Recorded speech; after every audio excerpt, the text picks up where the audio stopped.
Convicted of killing 2 people back in 1969, 69-year-old Bruce Davis has now been granted parole at his 27th parole hearing from the California Men's Colony. Officials say Davis has been a role model prisoner.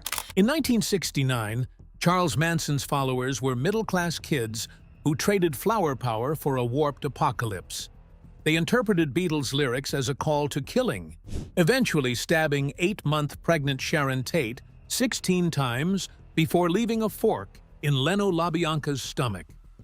Decades later, the horror remains. Ever wonder if killers like these can really rewrite their story after half a century? From 2025 parole wars to prison cell preachers, here is what happened to the Manson family. Spawn Ranch killers unleashed. To really understand how these people went from being normal kids to the faces of American evil, you have to look at where it all started, which was this dusty, broken-down movie set called Spawn Ranch. Out there in the Santa Susana Mountains, about 100 different dropouts and runaways lived in a weird kind of communal haze, spending their days riding dune buggies and raiding grocery store dumpsters for food, while Charles Manson sat in the middle of it all, spinning these wild stories. Now, Manson wasn't just some random guy because he was actually a failed musician who'd spent years in and out of prison. And he used every bit of that manipulative experience to convince these middle-class college girls that the world was about to end in a massive race war. He called it Helter Skelter, taking the name from a Beatles song because he honestly believed the lyrics were coded messages meant only for him, which sounds completely ridiculous, until you realize how many people were willing to die for that delusion. Here's the thing about those kids at the ranch, though, because many of them came from stable families before they fell under the spell of a man who promised them total freedom.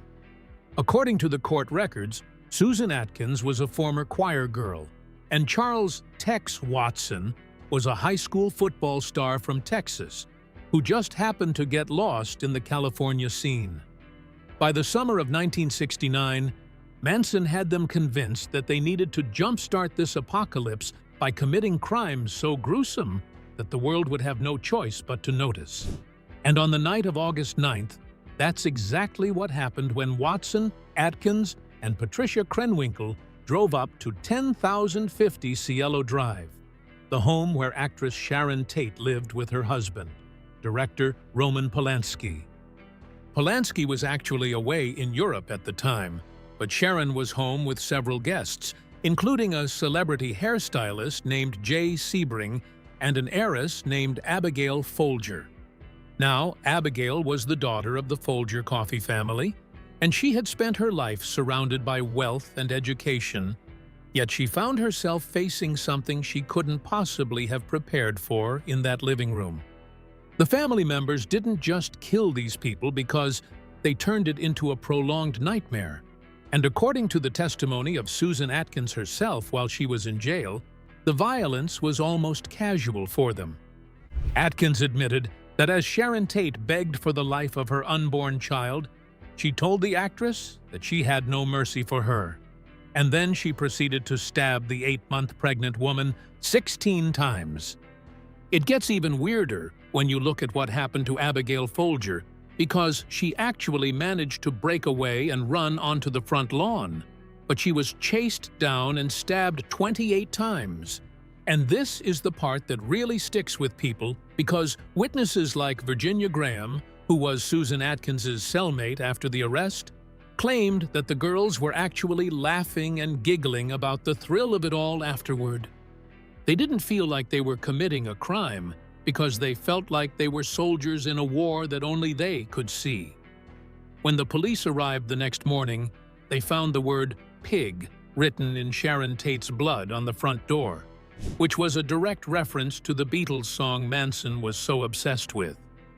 But wait, it doesn't even stop there, because Manson wasn't satisfied with the chaos from the first night, and he decided to lead them out again the very next evening on August 10th.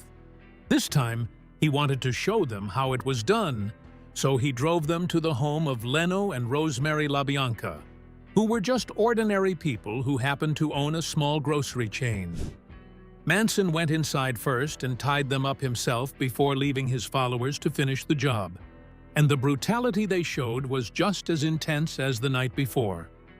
They used a chrome-plated bayonet and even left an ivory-handled carving fork sticking out of Leno's stomach. Then, they used the victim's blood to write "Death to Piggies" and "Helter-Skelter" on the walls. Think about that for a second, because these weren't hardened criminals from the streets, but they were kids who had been transformed into monsters in less than a year of living in the desert. Manson later bragged that his family had buried as many as 35 bodies out in the California desert, which created this massive legend that haunted the state for decades. However, if we look at the actual forensic evidence and the countless digs the FBI and local police conducted over the years, that number was mostly smoke and mirrors meant to build up his own myth. In reality, the verified death toll was 9 people, including a music teacher named Gary Hinman and a ranch hand named Donald "Shorty" Shea, who Manson thought was an informant. Now here is where it gets interesting, because even though Manson didn't physically kill most of these people himself, the legal system held him entirely responsible through the idea of conspiracy. During the trial, the world watched in total disbelief as these young women, who looked like they should be at a protest or a concert, walked into court singing and smiling like they were at a summer camp. They even carved X marks into their foreheads to match the one Manson had cut into his own, signaling that they had X'd themselves out of society. It was a level of devotion that seemed impossible to break, and it made everyone wonder if there was something fundamentally broken in the hippie movement, or if Manson was just that good at finding people who were already lost. What kind of psychological hold does a person have to make someone ignore the screams of a pregnant woman? Was it one specific song, or maybe just the isolation of the ranch that finally snapped their connection to reality? Whatever it was, it landed them all in prison for what was supposed to be the rest of their lives. For decades, the name Charles Manson stood for the ultimate betrayal of the peace and love era, and the public assumed these killers would just rot away and be forgotten.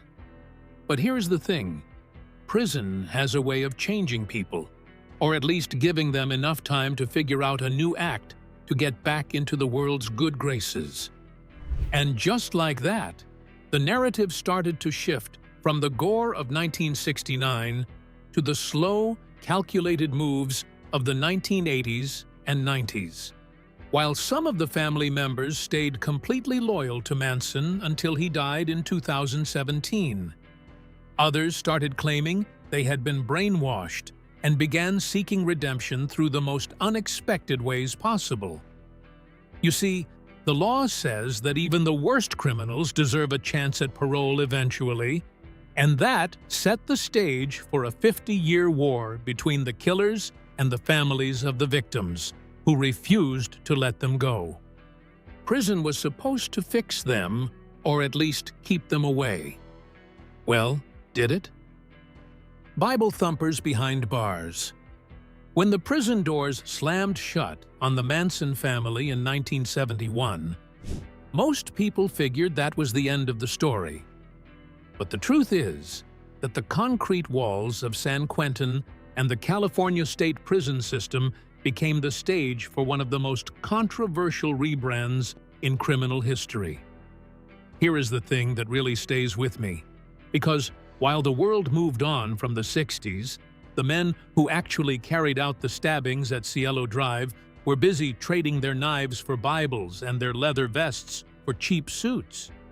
Take Charles "Tex" Watson, for example, because according to his biography on Abilene Christian University's alumni records, he was once just a star athlete before he became Manson's right-hand man and the literal hitman of the Tate deaths. Today, Watson is nearly 80 years old, and he has spent over half a century building a massive prison ministry called Abounding Love, where he claims to have found a personal relationship with God that completely erased the darkness of that August night in 1969.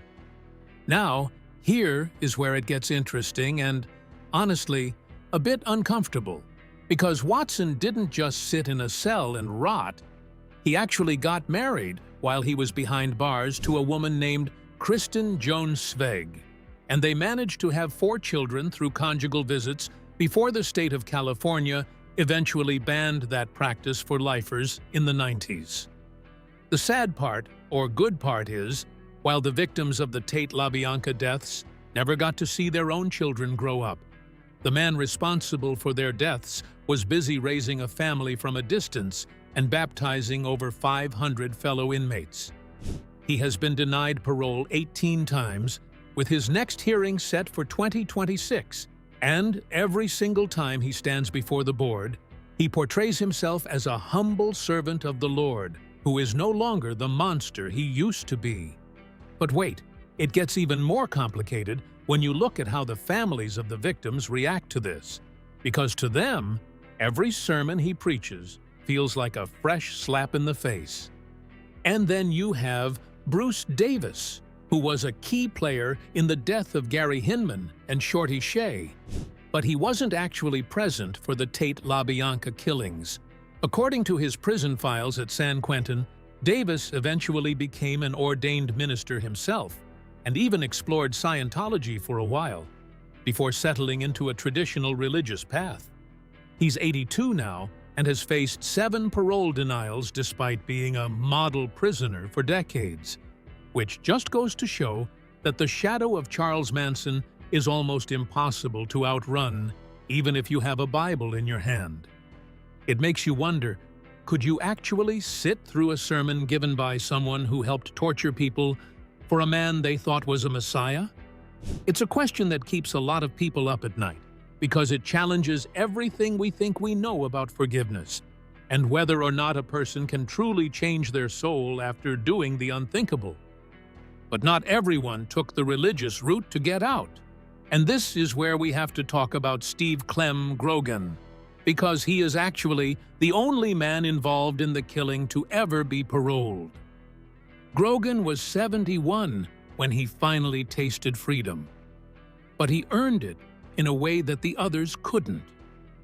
You see, for years, the location of Shorty Shea's body was a total mystery, because the family had buried him so deep in the desert that nobody could find him.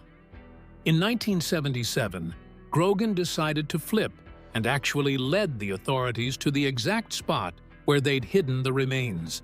And that act of cooperation is what eventually opened the door for his release in 1985. Today, he's living a quiet life as a musician, which is a massive irony when you remember that Manson started this whole nightmare because he couldn't get his own music career off the ground. And then there is the story of Susan Atkins, who was probably the most vocal and terrifying of the girls during the trial, because she was the one who famously bragged to her cellmate about how Sharon Tate tasted. According to the court transcripts, she even tried to flip for immunity at one point. But that deal fell through when she couldn't stop changing her story. Like Watson, in 2009, she claimed to be a born-again Christian and spent her final years fighting for a compassionate release, as she was dying of brain cancer. She wanted to die at home, but the parole board showed her the same amount of mercy she showed Sharon Tate, which was absolutely zero, and she ended up passing away in her prison cell at 61 years old. Here is the thing about these pulpit pivots, though, because even if they are genuine, the legal system in California doesn't just look at who you are today, it looks at the gravity of what you did then. For guys like Watson and Davis, the blood on the walls at Cielo Drive is a stain that no amount of holy water can seem to wash away in the eyes of the law. They have created these entire lives behind bars with ministries, marriages, and music. But they are still living in the shadow of a race war that never happened. It's a strange, lingering existence where they are trying to prove they are human to a world that will only ever see them as the monsters from the ranch. But as interesting as the men's stories are, The real battle for the soul of the Manson legacy is happening with the women. While the guys were busy preaching, the women of the family were fighting even harder in the courts, and their stories ended up taking much more dramatic turns.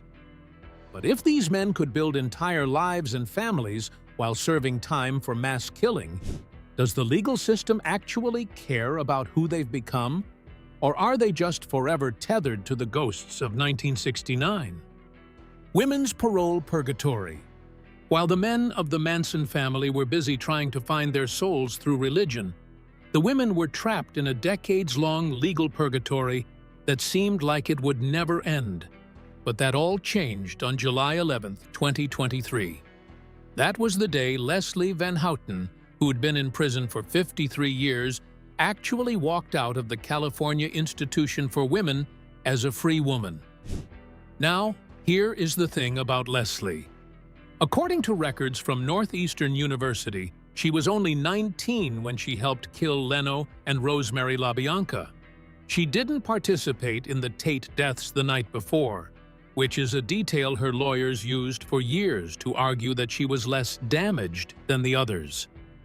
She spent her time inside becoming a model prisoner, even earning her bachelor's and master's degrees in humanities and counseling. Between 2016 and 2023, the parole board actually recommended her for release 5 different times, but every single time, Governors Jerry Brown and Gavin Newsom stepped in and personally blocked her. It felt like a permanent stalemate until 2023, when a state appeals court finally ruled that Newsom's rejection of her parole was arbitrary and capricious. Essentially, the court said the state couldn't keep her locked up just because the crime was famous if she was no longer a threat. Seeing her leave that prison at 73 years old was a massive shock to the system, especially for the victims' families who had fought every one of her 20-plus parole hearings. Today, she's reportedly living in a transitional facility, trying to figure out how to navigate a world with smartphones and social media after being gone since the era of black and white television.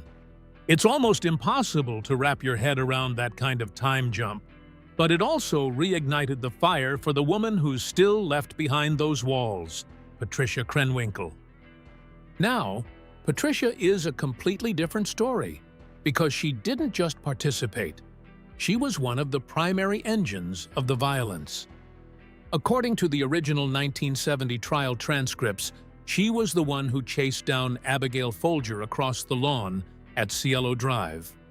There's this absolutely chilling detail in the records where it's noted that while she was stabbing the coffee heiress 28 times, Patricia was actually yelling the word witch at her.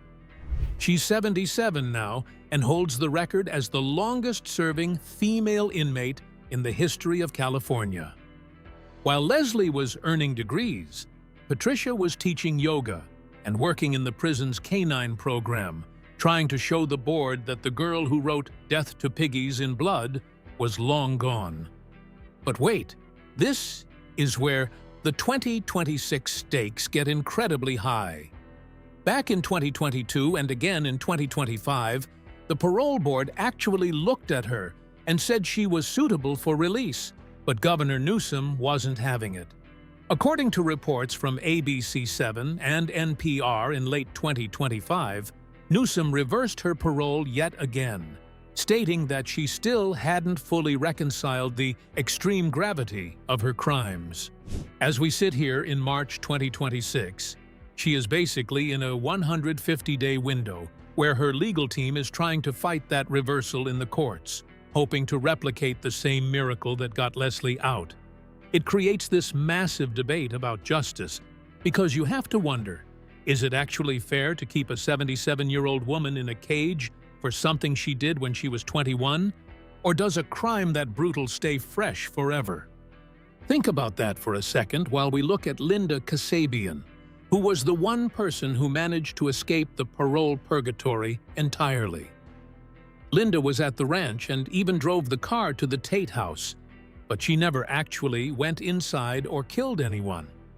According to the records of the prosecutor Vincent Bugliosi, she was the star witness who traded her testimony for total immunity. While the others were being sentenced to death, Linda walked out of the courtroom and disappeared into total obscurity in the Pacific Northwest. Reports confirmed that she actually passed away in 2023 at the age of 73, having lived a full, quiet life that the others would have literally killed for. It's this weird imbalance of fate where one woman gets immunity, one gets out after 50 years, and another is still fighting 26 legal battles for her life. It makes the whole system look like a flip of a coin, where politics often matters more than what the parole board actually thinks. Newsom knows that letting a Manson girl out is a political landmine, so even if the board says she's ready, the ghost of 1969 still dictates the rules. But as intense as the battle is for the women who were in the house that night, it doesn't even compare to the ones who stayed on the outside. Because while Patricia and Leslie were trying to prove they'd changed, other followers never stopped being obsessed with the man in the desert. One of them actually took that obsession so far that she ended up staring down the barrel of a gun at a United States president. Ever wonder what it takes for a person to stay so loyal to a dead guru that they'd throw away their own life decades after the ranch was gone? Outsiders and diehards. While the killers at Cielo Drive were spending their lives trying to convince parole boards they'd changed, there was another group of followers who didn't just drink the Kool-Aid, but they basically swam in it for the next 50 years. Here is the thing that really gets me. Because while most people would distance themselves from a mass killer once the substances wore off, Lynette "Squeaky" Fromm did the exact opposite. Squeaky was 76 years old as of 2025, and if you look at her history, she is arguably the most devoted person Manson ever met, because she didn't even participate in the Tate LaBianca deaths. Yet she spent her entire adult life acting like his primary protector. According to the records from the Federal Bureau of Prisons, she wasn't at the ranch when the stabbings happened, but she led the group of girls who sat on the sidewalk outside the courthouse during the trial, chanting and shaving their heads to show they were still under his thumb. Now, here is where it gets interesting and, honestly, a bit terrifying, because Squeaky's devotion didn't end with a protest. In 1975, she put on a bright red nun-like robe and headed to Capitol Park in Sacramento with a semi-automatic pistol strapped to her leg. She actually managed to get within arm's reach of President Gerald Ford before she pulled the gun. But according to the Secret Service files from that day, she hadn't actually chambered a round, so the gun didn't fire. She ended up spending over 30 years in federal prison for that assassination attempt. And even while she was locked up, her loyalty to Manson was so intense that she actually escaped from a West Virginia prison in 1987. Why? According to reports from the Associated Press at the time, she'd heard Manson was dying of cancer, and she was determined to reach him, literally running through the woods barefoot until she was caught 2 days later. She was finally paroled on August 16, 2009, and you'd think after 3 decades in a cell, she'd finally admit the whole thing was a mistake. But it gets weirder. In a 2019 interview with Oxygen for a documentary called Manson, the Women, she sat there and told the world that she was still in love with Charlie. She described him not as a monster, but as someone who was just too large for the world to handle, which is a level of psychological hold that I honestly find more chilling than the killings themselves. It makes you wonder, which one is actually scarier to think about? The person who kills because they were told to, or the person who keeps loving the killer even after the bodies are buried and the guru is dead?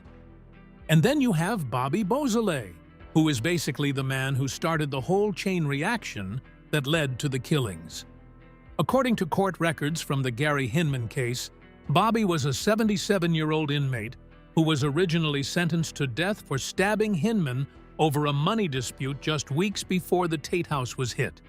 Manson actually used Bobby's arrest as a catalyst, telling the girls they had to commit copycat killings to make the police think the real Hinman killer was still out there. Now, here's the thing about Bobby.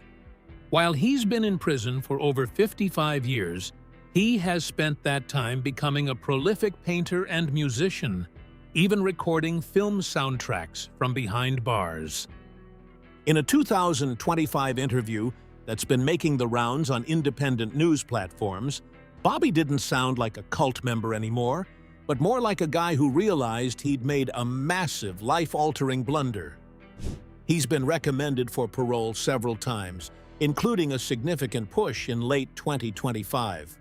But just like the others, he is constantly hitting the wall of California politics. He described Manson as a blunderer who ruined everything, which is a complete reversal from the days when he was Charlie's favorite protege. It's this massive contrast between Squeaky's blind love and Bobby's bitter realization that shows just how differently the family splintered once the man at the center was gone. But wait, there are also the ones who just vanished into the background, like Mary Bruner. According to the biography files on early family members, Mary was actually the very first person to join Manson, and she even had a child with him. She was involved in a shootout with police at a surplus store in 1971 while trying to steal guns to break Manson out of jail. But after she did her time, she completely disappeared.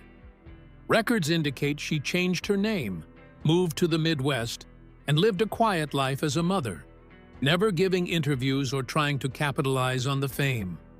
It's the same story for Steve Grogan, who we mentioned earlier, who just quietly plays his music and stays out of the spotlight. This brings us to the uncomfortable truth of the Manson legacy in 2026, because it's not just about the people who were in that house on Cielo Drive. It's about how a failed race war prophecy somehow managed to lock these people into a lifelong cage fight with the legal system. Whether they are preaching from a pulpit like Tex Watson or hiding in a small town like Mary Bruner, they are all still tethered to that ranch in the desert. They are like ghosts walking among us, some trying to find a way back into a society they once wanted to burn down, and others standing by a grave, waiting for an apocalypse that's 50 years overdue. As we look at the final remnants of the Manson family today, it's facing a biological deadline that no parole board can veto. And with the clock ticking for the last few members still inside, we're about to find out if the state is finally ready to let these aging figures die at home, or if they'll draw their last breaths behind bars. Helter Skelter's bitter end. It's wild to look at the tally now because, after 57 years, the family has split into two worlds. You have the ones who navigated the system, like Leslie Van Houten, who walked free in 2023, and Steve Grogan, who's been living quietly as a musician since the 80s. Even Squeaky Fromm, who finished her federal time in 2009, is reportedly living in a New York cabin, still refusing to say a bad word about the man who started it all. According to the biography records of the survivors, these three are the rare few who made it back. But for the others, the story ends in a much darker place. Tex Watson, the man who led the stabbings, is still at the Richard J. Donovan Correctional Facility. Despite his massive prison ministry, 18 parole denials suggest he'll never see a gate again. According to a 2025 ABC7 report, the political pressure on Governor Gavin Newsom remains intense because nobody wants to be the politician who lets the Cielo Drive hitman go free. Then there's Patricia Krenwinkel, arguably the most interesting legal battle of March 2026. She's 78 and stuck in a 150-day window after Newsom reversed her parole in late 2025. According to NPR files, the board sees a woman who rescues dogs, but the governor sees the person who chased an heiress across a lawn with a knife. As her team pushes for a court-ordered release this year, you have to ask, do you think the state should let a 78-year-old go after 55 years? Or does a crime that brutal forfeit your right to ever breathe free air again? So there you have it.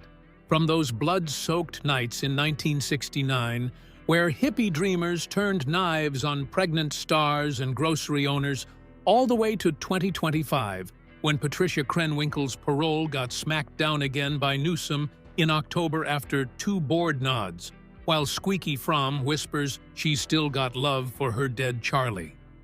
Manson's crazy race war never ignited, but man, those scars keep slamming cell doors shut even now. What's the wildest twist that stuck with you here?